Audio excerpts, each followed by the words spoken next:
শুরু করছি আজ নজরে যে খবরে, অর্থাৎ আজ দিনভর যে সমস্ত খবরে আমাদের নজর থাকবে আর সেই খবরের আপডেট আপনাদেরকে দেব বিভিন্ন জায়গা থেকে। অবশ্যই আমাদের প্রতিনিধিরা তো থাকবেনই। আবহাওয়ার খবরটা দিয়ে আমরা নজর রাখবো, কারণ এই মুহূর্তে কিন্তু শীতের স্পেল বজায় রয়েছে বাংলাতে এবং উত্তরবঙ্গেও, সেখানেও কিন্তু এই শীতের স্পেল বজায় রয়েছে এবং উত্তরবঙ্গ দক্ষিণবঙ্গ দু জায়গাতে আপাতত বৃষ্টির কোনো সম্ভাবনা নেই। তাপমাত্রার পারদ শহর কলকাতায় কিছুটা আজকে আমরা দেখছি যে ঊর্ধ্বমুখী ইতিমধ্যে হয়েছে। বঙ্গোপসাগরে সেখানে ঘূর্ণাবর্ত তৈরি হয়েছে, তবে উত্তরে হাওয়ার প্রবেশ কিন্তু এখনো বাধাহীনভাবেই তা প্রবেশ করছে, যার কারণে শীতের যে আমেজ, সেই শীতের আমেজ উপভোগ করতে পাচ্ছেন বঙ্গবাসী। অবশ্যই এই খবরের দিকে তো নজর থাকবে, তবে আরও পাশাপাশি যে খবরে নজর রাখবো যে 25শে ডিসেম্বর আসতে চলেছে এবং সেই 25শে ডিসেম্বরের আগেই ফেস্টিভ মুডে এই মুহূর্তে শহর কলকাতা তো বটেই সমস্ত মানুষজন। এবং এই 25শে ডিসেম্বরের আগে আজকে অ্যালেন পার্ক, যেখানে মানুষজন ভিড় জমা নেই অ্যালেন পার্কে 25শে ডিসেম্বরের আগে থেকেই, সেখানে আজকে মুখ্যমন্ত্রী মমতা বন্দ্যোপাধ্যায় তিনি যাবেন এই অ্যালেন পার্ক, সেখানে তিনি উদ্বোধন করবেন। এই ঘটনার দিকে তো নজর থাকবে। অন্যদিকে বাইরন বিশ্বাস, তার বাড়িতেও যে আয়কর হানা চালানো হয়েছে, সেখান থেকেও বেশ কিছু নথি উদ্ধার হয়েছে। কি আপডেট রয়েছে সেই আপডেটও আপনাদেরকে আমরা দেব। তবে আমরা আবহাওয়ার খবরের দিকে নজর রাখি। সরাসরি আমাদের সঙ্গে এই মুহূর্তে রয়েছেন আমাদের প্রতিনিধি শুভ্রজিৎ রয়েছে। শুভ্রজিৎ, শীতের স্পেল এখনো পর্যন্ত বজায় রয়েছে দক্ষিণবঙ্গ এবং উত্তরবঙ্গে। শীতের স্পেল কি বজায় থাকবে 25শে ডিসেম্বর পর্যন্ত, কি বলছে আলিপুর আবহাওয়া দফতর?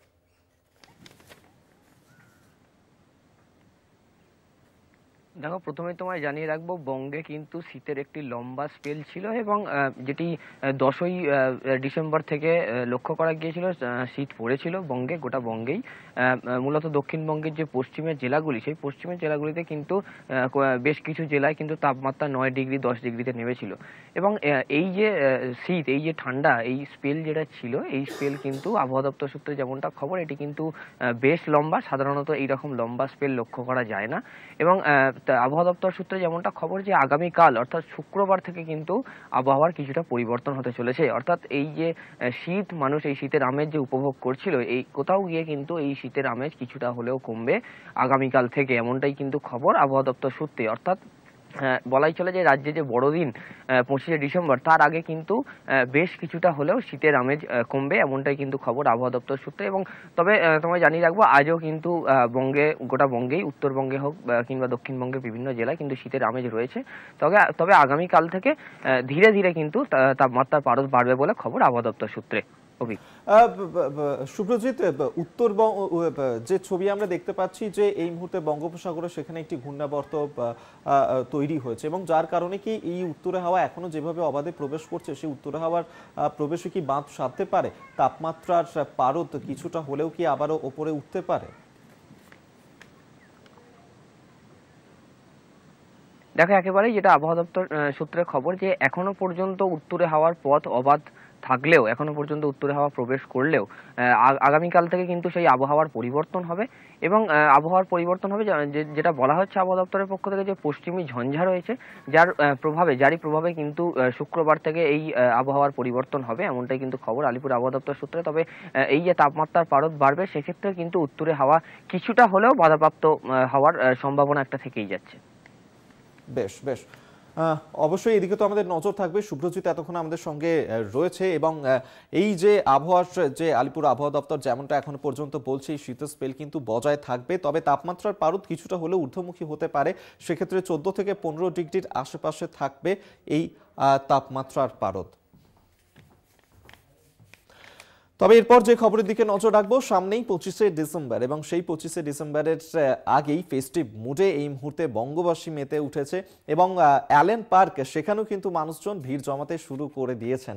আজকে সেই অ্যালেন পার্কেই উপস্থিত থাকবেন মুখ্যমন্ত্রী মমতা বন্দ্যোপাধ্যায়। অ্যালেন পার্কের উদ্বোধনী অনুষ্ঠানে তিনি থাকবেন। এই মুহূর্তে কি ছবি ধরা পড়ছে অ্যালেন পার্ক চত্বরে, আমরা নিয়ে যাই আপনাদেরকে। এই মুহূর্তে সরাসরি আমাদের সঙ্গে, সেখান থেকে আমাদের সঙ্গে রয়েছেন আমাদের প্রতিনিধি শাশ্বতী আমাদের সঙ্গে রয়েছে। শাশ্বতী, ইতিমধ্যেই ফেস্টিভ মুড শহর জুড়ে। সামনে 25শে ডিসেম্বর অ্যালেন পার্ক, সেখানে আজকে মুখ্যমন্ত্রী উদ্বোধন করবেন। সব মিলিয়ে কি ছবি ধরা পড়ছে এখনো? একেবারেই শহর জুড়ে শীতের আমেজ আর তার সঙ্গে সঙ্গে ক্রিসমাস ফেস্টিভ্যাল এসে হাজির হয়ে গেছে এবং আজকে দিনে কিন্তু মুখ্যমন্ত্রী প্রত্যেক বছর অ্যালেন পার্ক থেকে ক্রিসমাস ফেস্টিভ্যালের উদ্বোধন করেন এবং সেই একই রকম ধারা বজায় রেখে এবছরও ক্রিসমাস ফেস্টিভ্যাল শুরু হচ্ছে এবং আজকে অ্যালেন পার্কে বিকেল 4:30টার সময় মুখ্যমন্ত্রী মমতা বন্দ্যোপাধ্যায়ের উপস্থিতিতে ক্রিসমাস ফেস্টিভ্যালের উদ্বোধন এবং এই ফেস্টিভ্যাল আগামী 1 তারিখ পর্যন্ত অর্থাৎ নতুন বছর পর্যন্ত জারি থাকবে এবং এই অ্যালেন পার্ক যেটিকে সব থেকে সুন্দর করে সাজানো হয় পার্ক স্ট্রিটের মধ্যে তার যেটা বাচ্চাদের অর্থাৎ ছোটদের জন্য কিন্তু একটা অন্যতম একটা ঘোরার জায়গা হয়ে ওঠে এই কদিনের জন্য। সেই অ্যালেন পার্ককে সুন্দর করে সাজিয়ে তোলার কাজ চলছে, ভেতরে এই মুহূর্তে অনুষ্ঠানের যে প্রিপারেশন সেটা নেওয়া হচ্ছে এবং বলাই যায় যে এই আলোক উজ্জ্বল পার্ক স্ট্রিট দেখতে এই কদিনের যে ভিড় সেটা কিন্তু লাগাতার বাড়তে থাকে। যারা 25শে ডিসেম্বর বা 24 তারিখের রাতটাকে অ্যাভয়েড করতে চান তারা কিন্তু এই কটা দিন অর্থাৎ আজকের দিন থেকে একেবারে 1 তারিখ পর্যন্ত এই কয়েকদিনের মধ্যেই তারা একবার হলেও পার্ক স্ট্রিট এবং অ্যালেন পার্ক ঘুরে যান। তবে সেক্ষেত্রে জানিয়ে রাখি 24, 25 এবং 31, 1 এই কটা দিন কিন্তু অ্যালেন পার্কের ভেতরে প্রবেশ করা যায় না। সেই কদিনের জন্য রেস্ট্রিকশন থাকে কারণ অতিরিক্ত মাত্রায় ভিড় থাকে পার্ক স্ট্রিট ওয়াকিং স্ট্রিটে পরিণত হয় সেই কদিন। সেই কারণে অ্যালেন পার্কে যারা ঘুরতে আসতে চান বা অ্যালেন পার্কের এই সুন্দর ডেকোরেশন বা আলোকসজ্জা যারা দেখতে চান তাদের জন্য কিন্তু আজকের দিন থেকে সময় খোলা থাকছে এবং বাচ্চারা যারা এই ক্রিসমাসের আনন্দটাকে উপভোগ করতে চায় কলকাতা শহরে তাদের জন্য অন্যতম একটি মাধ্যম হয়ে দাঁড়াচ্ছে অ্যালেন পার্কের এই ক্রিসমাস ফেস্টিভ্যাল। আজকে মুখ্যমন্ত্রী মমতা বন্দ্যোপাধ্যায় উপস্থিত থাকবেন এবং বেশ কিছু সঙ্গীতানুষ্ঠানেরও আয়োজন আছে এবং বর্ণাঢ্য এই অনুষ্ঠান বলাই যায় যে শহরবাসীর কাছে অন্যতম একটা আকর্ষণের জায়গা। একেবারেই শাশ্বতী আমাদের সঙ্গে এতক্ষণ রয়েছে এবং সেই অ্যালেন পার্কের ছবিটা আপনাদের সামনে শাশ্বতী তুলে ধরছিল এবং সামনেই 25শে ডিসেম্বর বড়দিন থেকে বর্ষ শেষ এবং বছর শুরু পর্যন্ত এই অ্যালেন পার্কে মানুষজন কিন্তু ভিড় জমান। অবশ্যই সেদিকে আমাদের নজর থাকবে। তবে এখন সময় হচ্ছে একটা ছোট্ট বিরতি নিয়ে, আর বিরতির পর আবারও ফিরছি, সঙ্গে থাকুন। আর এই মুহূর্তে যে খবরের দিকে নজর রাখবো, দিল্লির মুখ্যমন্ত্রী অরবিন্দ কেজরিওয়াল, তাকেই ইডির তলব। আজ তাকে হাজিরা দিতে যাওয়ার জন্য বলা হয়েছিল, তবে এই যে তলব সেই তলব নিয়েই তিনি বলেছেন, অরবিন্দ কেজরিওয়াল তিনি বলেছেন তা অবৈধ। ইডি যেভাবে তাকে তলব করেছে তা অবৈধ এবং উদ্দেশ্য প্রণোদিত, এমনটাই কিন্তু বলেছেন অরবিন্দ কেজরিওয়াল। তাকে দিল্লিতে আবগারি দুর্নীতি মামলাতেই তলব করা হয়েছিল কেজরিওয়ালকে এবং তাকেই সমন পাঠানো হয়েছিল। এবারের ইডির সমন আগের মতনই বেআইনি, এমনটাই বলেছেন অরবিন্দ কেজরিওয়াল। ইডির উচিত এই সমন প্রত্যাহার করা এবং তা উদ্দেশ্য প্রণোদিত, এমনটাই বলেছেন অরবিন্দ কেজরিওয়াল। ইডির করা এই সমনকে নিয়ে আবগারি দুর্নীতি মামলাতেই আজ তাকে হাজিরা দেওয়ার জন্য বলা হয়েছিল। অরবিন্দ কেজরিওয়ালকে ডেকে পাঠানো হয়েছিল, তবে ইডির করা এই সমন আগের মতো বেআইনি বলেই উল্লেখ করেছেন তিনি। আমরা এই নিয়েই কথা বলবো। অ্যাসাইনমেন্ট হেড দিব্যেন্দু ঘোষ এই মুহূর্তে আমাদের সঙ্গে রয়েছেন। দিব্যেন্দু দা,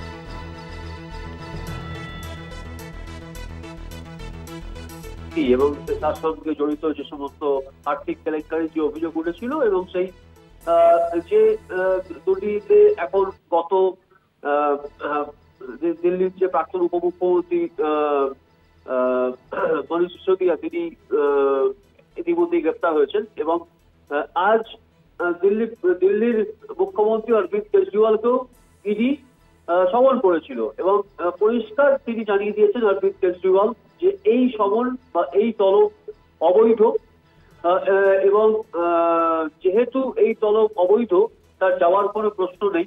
এবং সব থেকে গুরুত্বপূর্ণ যে বিষয়টা তিনি উল্লেখ করেছেন যে গত মঙ্গলবারই যেটা প্রি শিডিউল্ড অর্থাৎ যেটা আগে থেকেই ঘোষণা করা হয়েছিল বিপাসনা, তিনি একটি মেডিটেশন করেন এবং সবসময় প্রতি বছরই তিনি এই বিপাসনা নামক যে 10 দিনের মেডিটেশন কোর্স সেই কোর্সটা করতে চান এবং সেটা যাওয়ার কথা ছিল মঙ্গলবার, কিন্তু তিনি যেতে পারেননি কারণ ইন্ডিয়া জোটের বৈঠক ছিল। গতকাল দুপুর 1:30 নাগাদ তিনি একটি এমন এক মানে যে আনডিসক্লোজড একটি প্লেস অর্থাৎ যে জায়গা কোথায় তিনি গিয়েছেন সেই জায়গাটা এখনো পর্যন্ত পরিষ্কার নয়, স্পষ্ট নয়, এমন একটা জায়গাতে তিনি বিপাসনা কোর্স এই মেডিটেশন কোর্স করতে চলে গেছেন। সুতরাং আজ এই ইডির ডাকে তার যাওয়ার কোনো প্রশ্ন নেই। তিনি পরিষ্কার বলেছেন তিনি অত্যন্ত সৎ জীবনযাপন করেন এবং তার জীবনযাপনের মধ্যে কোনো অস্বচ্ছতা নেই, স্বচ্ছ জীবনযাপন। সুতরাং ইডির যে এই যে সমন, সেই সমনটা অবৈধ, এই সমনের কোনো যৌক্তিকতা নেই এবং রাজনৈতিকভাবে উদ্দেশ্য প্রণোদিত। তাই এই সমনে তার যাওয়ার কোনো প্রশ্ন নেই। গত 2রা নভেম্বর তাকে ডাকা হয়েছিল, ইডি তাকে ডেকেছিল এবং তিনি সেই একই কথা বলেছিলেন, তিনি কিন্তু হাজিরা দেননি এবং আজও তাই। এবং তিনি বলেছেন যে তার যে লয়ার অর্থাৎ তার আইনজীবী যারা রয়েছেন তারা পুরো বিষয়টা খতিয়ে দেখছেন এবং এই সমন তাকে ডাকা যায় কিনা এবং দিল্লির যে এই আবগারি দুর্নীতির কথা বলা হচ্ছে সেই দুর্নীতিতে তার নাম কোনোভাবে জড়িত কিনা, কেন তাকে ডাকা হচ্ছে, কি কারণে ডাকা হচ্ছে, এই ডাকার মধ্যে কোনো যৌক্তিকতা আছে কিনা, এই সবটা কিন্তু খতিয়ে দেখছেন তার আইনজীবীরা। এবং খতিয়ে দেখার পর আইনগত ভাবেই তিনি মোকাবিলা করতে চান, তিনি পরিষ্কার জানিয়ে দিয়েছেন। এবং যেহেতু গতকাল দুপুর 1:30 নাগাদ তিনি এই বিপাশনা যে মেডিটেশন কোর্স করতে তিনি চলে গিয়েছেন এবং তার আগে তিনি এই বার্তাটা পাঠিয়েছেন এবং বার্তাতে পরিষ্কার যে যেভাবে বিজেপি সরকার, নরেন্দ্র মোদী সরকার বিরোধীদের ওপরে এজেন্সি দিয়ে হামলা চালাচ্ছে, বারবার করে এজেন্সি দিয়ে তাদের বন্ধ করার চেষ্টা করছে, কন্ট্রোল করার চেষ্টা করছে এবং সেই ছবি কিন্তু আমরা ইতিমধ্যেই সাম্প্রতিক যে ঘটনাক্রম তাতে কিন্তু অনেকটা স্পষ্ট। দুটি কক্ষ, সংসদের 2 কক্ষ, লোকসভা এবং রাজ্যসভা, সেখান থেকে এখনো পর্যন্ত অন্তত 150 সাংসদকে সাসপেন্ড করা হয়েছে, অর্থাৎ বিরোধী সূত্র করে সংসদ চালানোর যে অভিযোগ, সেই অভিযোগ কিন্তু বারবার তিনি করেছেন এবং কেজরিওয়ালের যে এই আজকের সমন তা নিয়েও কিন্তু তিনি বলে দিয়েছেন অবৈধ সমন, তার যাওয়ার কোনো প্রশ্ন নেই। একেবারে আপাতত ধন্যবাদ তোমায়। অ্যাসাইনমেন্ট হেড দিবেন্দু ঘোষ আমাদের সঙ্গে টেলিফোনে ছিলেন।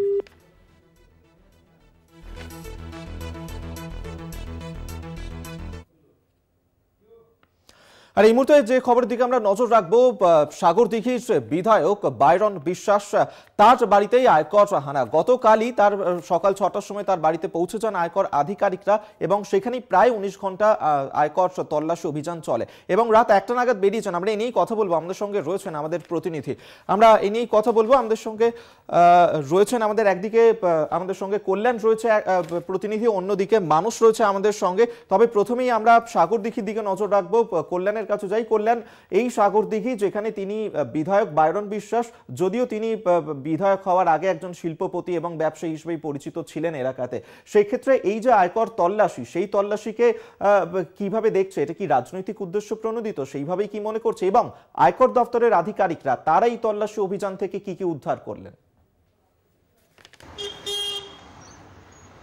দেখো, প্রথম কথা তোমাকে বলে রাখি যে তুমি যেটা বললে যে শিল্পপতি হিসেবেই কিন্তু প্রতিষ্ঠিত হয়েছিলেন বাইরন বিশ্বাস।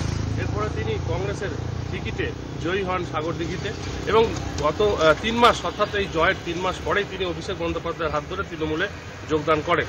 আর এই আয়কর হানা, অর্থাৎ গতকাল তার বাড়িতে সকাল 6টা থেকে রাত্রি 1টা পর্যন্ত আয়করের যে দপ্তরের যে তল্লাশি এবং বিভিন্ন জায়গায় যে তল্লাশি, সেটা কোনোভাবেই ভালোভাবে দেখছে না তৃণমূল, পাশাপাশি কংগ্রেস।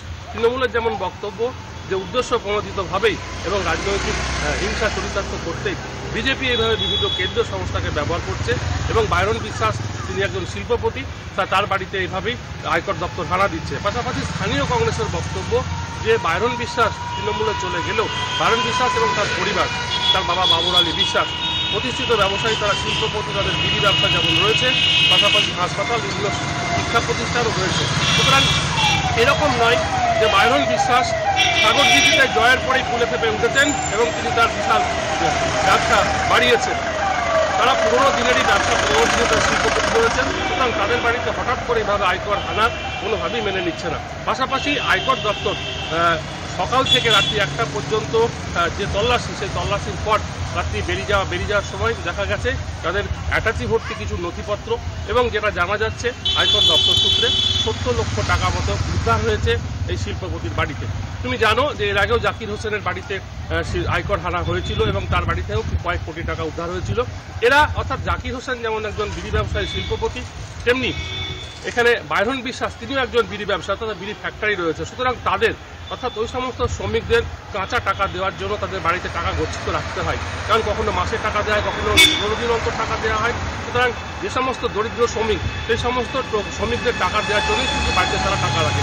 এখন এই টাকা, অর্থাৎ যে টাকা উদ্ধার করলো আয়কর দপ্তর, সেই টাকার সিজার লিস্ট আয়কর দপ্তর দেবে, এবং সেটা কত পর্যন্ত এখনও সব সম্পূর্ণভাবে পরিষ্কার যেমন হয়নি, তেমনি টাকা কোথা থেকে এলো, কীভাবে রেখেছিলেন, তার উৎস কী, সমস্ত কিছুই হিসেব দিতে হবে বাইরন বিশ্বাসকে বলে জানা যাচ্ছে। বেশ বেশ, অবশ্যই এদিকে আপনাদের নজর থাকবে। এই বাইরন বিশ্বাস যিনি সাগরদিঘির বিধায়ক এবং একজন ব্যবসায়ীও বটে, এবং তারই যে একাধিক প্রতিষ্ঠান রয়েছে, সেই একাধিক প্রতিষ্ঠানে আয়কর দপ্তর অভিযান করে, এবং সেই তল্লাশি অভিযানের পর সেখান থেকে একাধিক নথি তারা উদ্ধার করে নিয়ে যান। অবশ্যই এই ঘটনার দিকে তো নজর থাকবে, তবে আমরা এই মুহূর্তে কাকদ্বীপের দিকেও নজর রাখবো। কাকদ্বীপ থেকে আমাদের সঙ্গে মানুষ রয়েছে, এবং সেখানেই যে ঘটনা ঘটেছে, যে দাদাকে খুন করার অভিযোগ উঠেছে ভাইয়ের বিরুদ্ধে, এবং সেখানে জমি বিবাদকে কেন্দ্র করেই এই ঘটনা ঘটেছে বলে জানা যাচ্ছে। মানুষ রয়েছে আমাদের সঙ্গে। মানুষ, ঠিক কি ঘটনা ঘটেছে, সেখানে কি পরিস্থিতি এই মুহূর্তে? দেখো অভিক, তোমাকে প্রথমে বলে রাখি, জায়গা সংক্রান্ত বিবাদের জেরে ভাইকে ইট দিয়ে মাথা থেতলে খুন করেছে অপর এক ভাই, এমনটি জানা গেছে পরিবার সূত্রে। গতকাল রাত্রে প্রকাশ্যে রাস্তার মধ্যে ইট দিয়ে থেতলে মেরেছে বড় ভাইকে অপর ছোট ভাই। দীর্ঘদিন ধরে জায়গা বিবাদ নিয়ে এই সমস্যা চলছিল। গতকাল রাতে ওই জায়গা সম্পত্তি বিবাদের জেরে আবারও গন্ডগোল শুরু হয়। তারপরেই অপর ভাইকে মারল ছোট ভাই। অভিযুক্ত ইতিমধ্যে কাকদ্বীপ ভারুট পয়েন্ট কোস্টাল থানায় নিজেই আত্মসমর্পণ করে। ওই অভিযুক্তকে আজ কাকদ্বীপ মহকুমা আদালতে পেশ করবে। গতকাল ওই অভিযুক্ত মারার পরেই যখনই পরিবারের লোক জানতে পারে যখন যে বড় ভাইকে ইট দিয়ে মাথা থেতলে দিয়েছে, তখনই পরিবারের সদস্যরা তড়িঘড়ি করে ছুটে যায় ওই আহত ব্যক্তিকে উদ্ধার করে হসপিটাল নিয়ে যেতে। তো হসপিটাল যাওয়ার আগেই তাই মৃত্যু হয় ওই আহত ব্যক্তি, এমনটি পরিবারের কাছে সূত্রে জানা গেছে।